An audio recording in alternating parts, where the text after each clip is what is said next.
사람들이 좋아하는 단어가 있다면 요즘에 행복이라고 하는 단어가 참 인기가 있습니다. 길거리 지나다 보면은 행복이라는 단어가 많이 들어오고, 그리고 행복이라는 단어를 들으면 왠지 모르게 기분이 좋아져요. 여러분들을 행복한 사람 되시기를 축원합니다.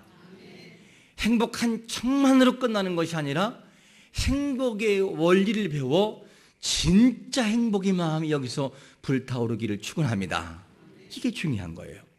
그런데 성경에서의 행복이라는 말은 뭐냐면 토부, 즉 좋은 일, 선한 일, 그리고 아름다운 것이라고 하는 여러 가지 뜻으로 토부라고 하는 행복을 말하고 있어요.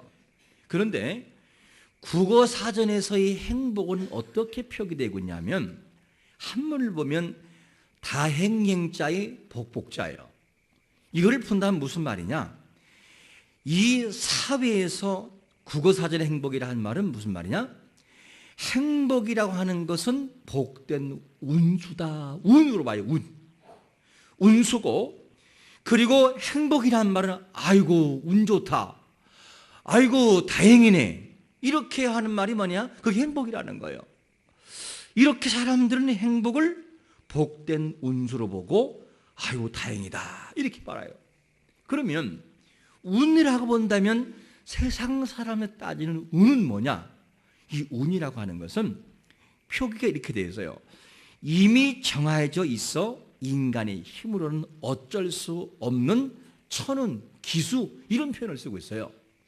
이 말을 들으면 무슨 말이냐면 행복이라고 하는 것은 사람이 스스로 만드는 것이 아니라 하늘의 모든 결정권이 있다. 이것이 뭐냐? 행복이라는 거예요. 여러분, 세상 사람들의 학문이 아무리 뛰어나도 하나님의 진리의 법을 넘을 수가 없고, 그들이 연구하는 것이 뭐냐? 하나님의 진리 말씀에 조금 도달할 정도예요. 여러분, 인생의 진정한 행복은 하나님으로부터, 하늘이 아니라 오직 유일하신 하나님으로부터 오는 것을 믿으시기를 축원합니다. 이게 행복이라는 거예요. 그래서 이사야 41장 4절에서 뭐라고 말씀하느냐? 이 일을 누가 행하였느냐? 누가 이루었느냐? 누가 처음부터 만대를 불러내었느냐? 나 여호와라. 처음에도 나요, 나중에 있을 자에게도 곧 나라는 거예요. 이 말이 무슨 말이냐면, 만대를 불러냈다는 말은 무슨 말이냐? 사람의 시간의 회전과 그리고 시대와 세대를 주관하시고 움직이는 것이 누구냐? 하나님이라는 거예요. 그러므로 모든 시간의 회전과 시대와 세대를 만들어가는 분이 하나님이라고 한다면 인생의 행복은 오직 하나님 손에 있음을 100% 믿으시기를 축원합니다. 그래서 신명기 10장 13절에서 하나님 뭐라고 말씀하죠? 내가 오늘 네 행복을 위하여 네게 명령하는 여호와의 계명과 율례를 지키라는 거예요. 그러니까 하나님의 행복이 가지고 있으니까 하나님 행복을 사람들에게 주고 싶은 것이 아버지 마음이라는 거예요. 이것을 우리에게 말씀해 주고 있어요. 그러므로 인생의 행복은 행복의 공급자가 되시는 하나님이 지고 있음을 믿으면서 어떤 상황이든지 하나님에게 행복을 얻기 위해서 주 앞에 나가는 자가 되시기를 축원합니다. 그러면 인생들이 왜 행복하지 못할까? 여러분 행복하십니까? 아니, 이렇게 들면한다 고개를 끄덕거리지 말고 진짜 행복하세요? 예, 3분의 2는 행복 안 한 것 같아요. 보니까. 왜 행복하지 못할까? 분명히 하나님 안에 들어가면 행복한데 왜 행복하지 못할까? 그것은 뭐냐면 하나님을 진짜로 만나지 못했기 때문이에요. 아니, 하나님을 믿고 구원받았지만 하나님의 행복을 이해하지 못하기 때문에 모르는 것이 더 정확한 답일 것입니다. 그리고 하나님을 믿기는 믿지만 행복하지 못한 것은 뭐냐? 진짜 하나님의 행복 안으로 들어가지 못하기 때문이에요. 들어가면 여러분요, 춤을 추고 싶은 마음이 여러분들에게 임할 것입니다. 그러면 이런 질문을 할 수 있어요. 목사님, 세상 살아가는 게 얼마나 힘든데 그렇게 행복을 자꾸 주장하십니까? 이 직장 돌아가 보세요. 살벌합니다. 또 사업 돌아가 보세요. 타협하지 않으면 안 되고요. 그리고 우리가 이 이웃 돌아가 보세요. 형제관계 얼마나 얽힌 문제가 많이 있는데요. 이거 안 됩니다. 행복 이론인 뿐입니다. 이렇게 질문할지 몰라요. 그리고 행복한 시간보다 불행한 시간이 더 많은 것이 우리의 인생입니다. 이렇게 우리에게 말할 수 있습니다. 그러면 여러분, 오늘 본문에도 주님이 뭐라고 말하냐면 제자들에게 이런 명령을 해요. 얘들아, 서로 사랑해라. 사랑해라. 그런데 사랑을 하려면 너희가 어떻게 되느냐? 사랑은 너희 스스로 만드는 것이 아니라 오늘 9절에 보니까 이렇게 말씀하고 있어요. 같이 읽어봅니다. 9절 시작. 아버지께서 나를 사랑하신 것 같이 나도 너희를 사랑하였으니 나의 사랑 안에 뭐 하라고요? 거하라는 거예요. 너희가 행복하고 싶고 사랑하고 싶다면, 열매가 있기 원한다면 너희가 내 사랑 안에 들어와서 거해보라는 거예요. 그러면 너희에게 진정한 사랑과 열매가 있다는 거예요. 이 말을 다른 말로 말하면 무슨 말이냐면, 거하라는 이 말의 원뜻은 이런 뜻이에요. 얘들아, 내가 주님의 사랑 안에 계속 머물러 있어 봐라. 그리고 네가 말씀대로 순종하면서 하나님의 말씀을 인내하며 참고 한번 그 자리에서 인내보고 버텨보라는 거예요. 그러면 내 행복이 뭔지 알고 내 사랑이 뭔지 네가 알긴다는 거예요. 이것이 뭐냐? 거하라고 하는 원문의 뜻입니다. 너무도 힘든 일이 많은데 정말 행복할 수 있을까? 이게 가능할까? 성경에도 정말 성경에서 우리에게 이 말 안에 행복이 진짜 우리가 누릴 수 있을까? 그러면 이 땅에 오신 예수님이 이 땅에서 살아가실 때에 과연 예수님에게는 행복이 있었을까? 예수님도 참 힘든 일이 너무나 많이 있었어요. 고민도 있고 슬픔도 있고 좌절도 하는 것도 있었어요. 그런데 마태복음 26장 36절에 보니까 예수님에게 이런 고민이 있었어요. 최후의 만찬을 마치신 다음에 제자들을 데리고 겟세마네 곳으로 가면서 그때 베드로와 세베대의 두 아들 데리고 갈 때 주님이 뭐라 했냐면 고민하고 슬퍼하셨다, 이런 표현을 쓰고 있어요. 그러니까 주님도 때로는 뭐가 있느냐? 고민거리가 있었어요.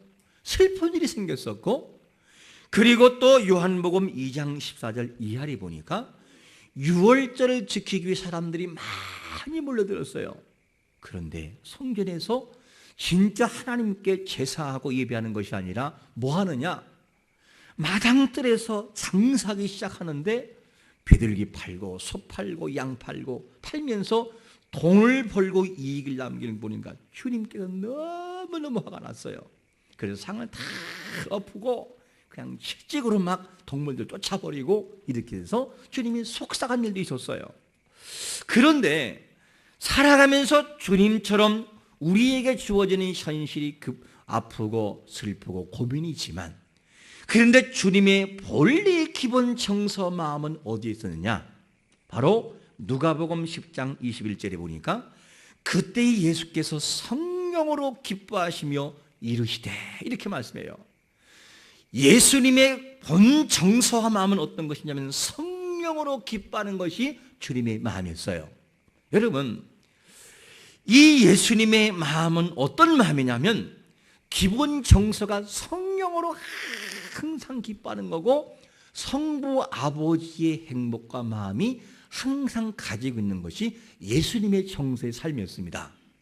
그러니까 힘들고 고민이지만 아버지 하나님의 행복이 마음속에 있으니까 기뻐할 수 있고, 성령님의 함께 하시는 기쁨이 나에게 있으니까 항상 기뻐할 수 있고, 이거를 환경을 초월한 능력이 예수님께 있었던 것이 주님의 모습이었습니다.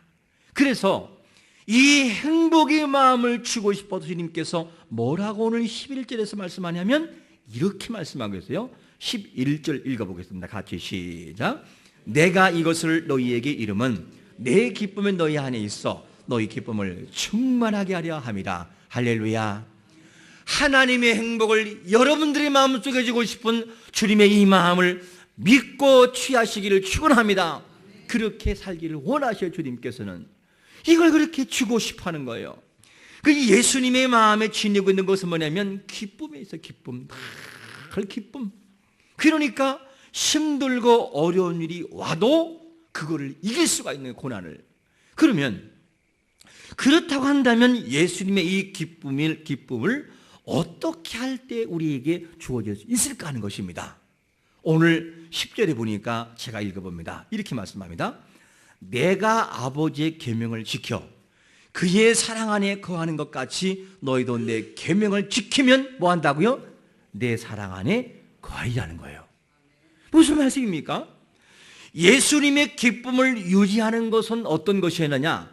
하나님 아버지의 계명을 지켜 아버지의 기쁨 안으로 들어가 버린 거예요. 완전히. 그러니까 들어가 버리니까 예수님의 마음은 누구에게 사랑이 전이 되느냐? 하나님 아버지의 그 마음이 계속해서 예수님께 전이가 되고 느껴지고 행복을 갖게 되는 거예요. 그러므로 얘들아, 내가 하나님 안에 들어가서 아버지의 계명과 아버지 안에 들어가 보니 이렇게 너무 행복하더라. 내 기쁨이 바로 원인이 거기 있단다. 너희들도 내 기쁨을 소유하려면 내 안으로 들어와. 내 안에 들어와서 함께 누려보면서 나가면 너희 마음도 내 행복이 전이될 거야. 이렇게 말씀하고 있어요. 여러분, 행복을 내가 만들기보다 아버지 앞에 있는 주님에게 있는 행복을 내 마음속에 소유하고 가져오기를 축원합니다. 이것이 성령 충만함과 그 안에 들어가는 기쁨을 통해서만이 얻을 수 있는 사실이라는 것을 알 수가 있습니다. 그러니까 이 바로 하나님의 기쁨, 예수님의 기쁨을 소유한 사람은 성경에서 누굴 들 수 있을까? 많은 사람이 있지만 그 중에 예를 들자면 바울이라는 사람을 예를 들 수 있어요. 바울이 예수님의 기쁨이 있으니까 그가 힘들고 고난이 있었지만 그의 고백은 이렇게 열매를 만들어냈어요. 고린도후서 6장 10절에 보니까 이렇게 말씀해요. 근심하는 자 같으나 항상 기뻐하고 가난한 자 같으나 많은 사람을 부유하게 하고 아무것도 없는 자 같으나 모든 것을 가진 자로다. 할렐루야. 여러분들의 마음에 이 행복의 마음이 사로잡으시기를 축원합니다. 많은 것을 가지지 않아도 내 마음속에 그분의 행복이 있으면 얼마나 이게 행복한지 몰라요. 이것을 우리에게 소개해 주고 있습니다. 그러니까 하나님의 기쁨을 소유한 사람만이 이 고백할 수 있어요. 그러니까 바울은 마음속에 하나님의 기쁨이 있으니까요, 고난은 비록 나에게 싫은 거지만 고난을 후회해 본 적은 없어요. 왜냐? 고난은 사람들이 많이 싫어하는데 고난을 지나가고 난 다음에 고난에 대해서 후회하진 않아요. 왜? 내가 그걸 통해서 만들어지니까. 이걸 고백합니다. 여러분, 우리가 살아가는 인생에도요, 고난의 계절이 다가와요. 그때 여러분들의 마음속에 하나님 아버지의 그 기쁨, 예수님의 행복을 마음속에 소유하고 있으면 이 행복과 기쁨이 고난을 뒤엎을 줄로 믿으시기를 축원합니다. 역경 다가와요. 그리고 슬픔 다가와요. 하지만 그 모든 고난은 연단을 만들고 연단은 소망을 만드는 역사이기 때문에 우리는 그 속에서 다 주님 앞에 나가면서 기뻐할 수가 있는 것입니다. 여러분, 이 행복이 모든 사람에게 찾아올 수가 있어요. 어느 날 어느 교회 목사님이 어느 교회에 부흥회를 인도하러 갔어요. 인도하러 갔는데 그 마침 부흥회를 끝난 다음에 식사를 하는데 식사 자리에서 그 목사님을 얼굴을 가만히 바라보니까 자기가 비록 부흥 강사지만 그 어려운 교회 목사님이 얼굴을 보니까 완전히 예수님 얼굴인 거예요. 너무 행복해 보였어요. 그래서 마침 사모님이 식사 자리에 안 나오셨길래 목사님, 왜 사모님은 안 보이십니까? 이렇게 물었어요. 그랬더니만 하는 말이 뭐냐면, 예 목사님, 자기 아이들이 나이지리아 의료 선교사인데 이렇게 들어왔다가 얼마 내일이면 바로 들어가기 때문에 그 짐을 챙겨주느라고 이곳에 못 왔습니다. 죄송합니다. 그러는 거예요.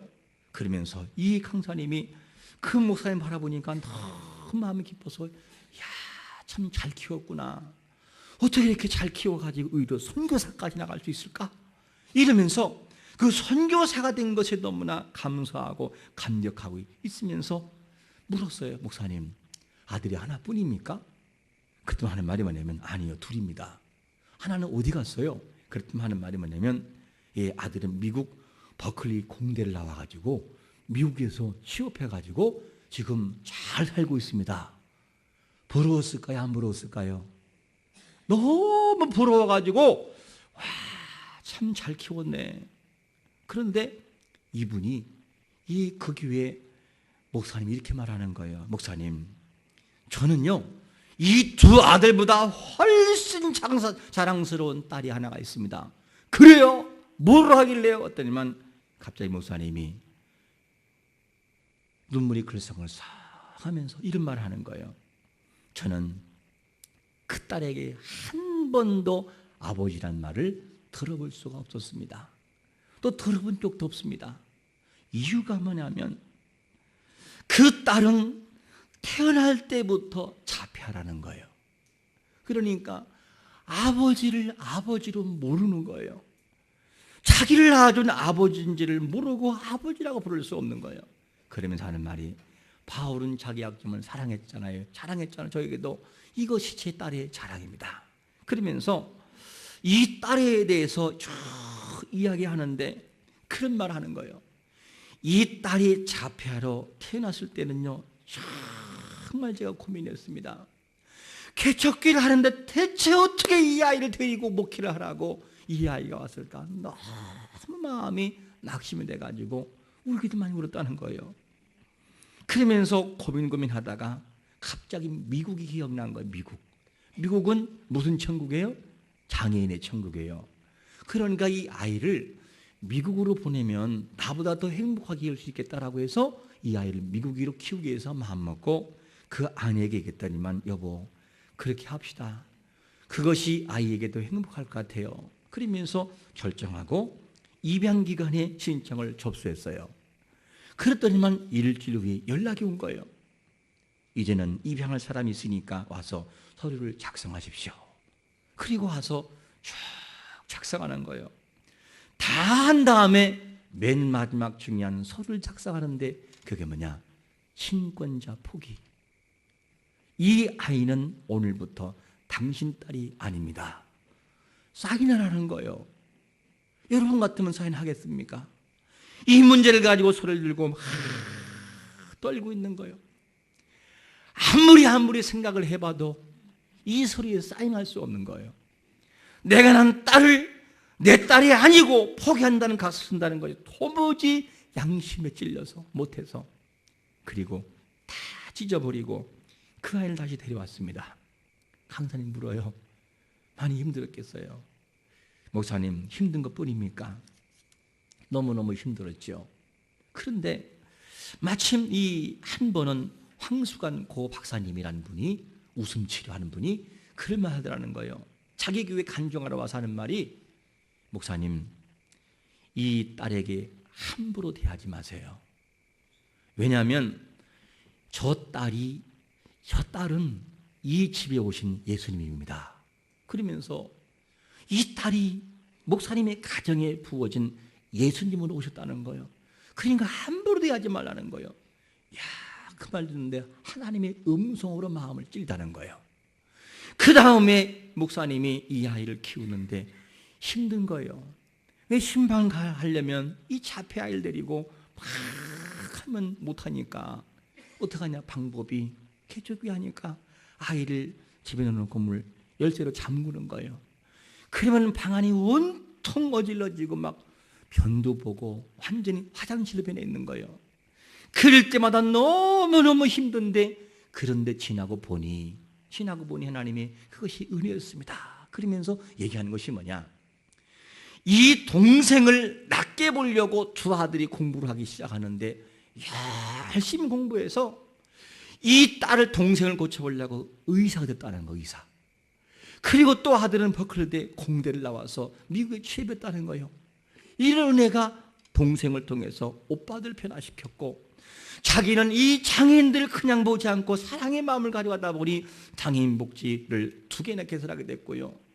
그리고 마음속에는 보통 사람들을 바라볼 때 그 성도의 마음을 이해하고 장애인들을 이해하게 됐습니다. 그러면서 자기 자신에게는 너무나 큰 은혜가 주어졌습니다. 그러면서 마음에 기뻐하더라는 거예요.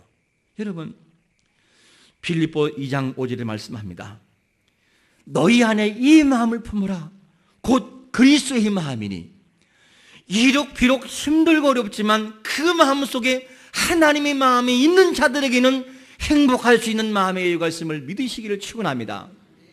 행복해서 행복한 것이 아니라 고난을 행복으로 완전히 바꿔놓는 거예요. 이게 뭐냐? 주님 안에 들어간 사람만이 볼 수 있는 믿음의 역사가 되는 것입니다. 그러니까 믿음의 사람들에게는 뭐가 있느냐? 언제나 행복할 수 있는 환경들이 항상 준비되어 있는 거예요. 내 마음을 조금 열기만 열면. 한나는 어떻습니까? 3상 1장에서 한나가 그렇게 괴로워하고 아플 때요, 그가 스스로 문제를 풀 수 없었어요. 근데 성전에 와서 아버지 앞에 기도하고 간질 눈물로 기도할 때 그는 사무엘상 2장의 행복장을 만들어 놓았어요. 춤추는 행복장. 이것이 뭐냐? 이스라엘의 최고의 선자를 배출시킨 바로 한나의 모습이었습니다. 여러분, 우리가 행복하려면 하나님의 기쁨을 소유해야 돼요. 그것이 우리가 행복할 수 있는 기쁨의 모습인 것입니다. 그러면 구체적으로 힘들고 어려운 일이 올 때 우리에게는 어떤 시선이 필요할까? 반드시 이 시선을 버리지 말아야 되는데, 그게 뭐냐? 표면적인 사건에 얽매이지 말고 표면 뒤에 가려져 있는 보이지 않는 이면의 역사를 볼 수 있는 눈이 필요한 거예요. 무슨 말이냐? 표면이라고 하는 것은 내 인생의 80년이라고 하는 연극이 하나의 크기 드라마가 진행되는데, 우리에게는 단 1막만 딱 보고 내 인생 끝났어라고 하는 표면적인 걸 바라보고 나를 판단하지 말란 말이죠. 뭐가 있느냐? 내 인생은 1막으로 끝나는 것이 아니라 하나님의 영광의 승리의 2막이 준비됐음을 기억하고 1막을 통해 하나님 뭘 원하는지를 내가 보라는 말이죠. 그리고 하나님의 기적을 보는 것이 참 중요합니다. 예를 들면 이런 거예요. 요셉이 17세의 소년으로 애굽으로 팔려갔어요.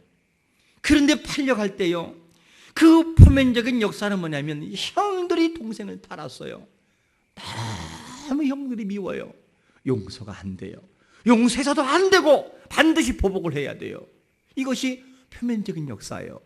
그런데 이면적인 역사는 뭐냐면 요셉을 통해서 창세기 45장 5절에서 뭐라고 고백합니까? 형님들, 당신들이 나를 팔았다고 고민하지 마세요. 한탄하지 마세요. 하나님이 생명을 구원하시려고 나를 먼저 애굽으로 보냈을 뿐이에요. 어떻습니까? 이 표면의 역사와 이면의 역사는 너무나 다르게 작용합니다. 그러니까 우리의 모든 마음속에는 뭐가 필요하느냐? 하나님의 역사를 바라볼 때 표면에 보여진 것에 내가 완전히 침몰하지 말고 표면 뒤에 가려져 있는, 숨겨져 있는 아버지의 하나님의 이면의 역사를 보는 것이 뭐냐? 그것이 진정한 행복으로 갈 수 있는 지름길을 여러분들이 믿으시기를 축원합니다. 보이지 않는 이면의 신앙을 보는 자들이 될 때 하나님의 핀대를 사용되는 그런 거룩한 자가 되는 거예요. 그런 사람에게는요, 뭐가 있느냐? 내 인생은 1막에서 끝나는 것이 아니라 1막 내려지고 다시 영광의 승리의 2막에 올라간다. 이것이 보이기 시작하는 거예요. 여러분, 그렇기 때문에 진짜 하나님의 섭리를 보는 자는 표면과 이면을 같이 보는 자예요. 그리고 전체를 보고 아버지의 일하심을 보는 자가 뭐냐? 행복할 수 있는 사람이 될 수 있습니다.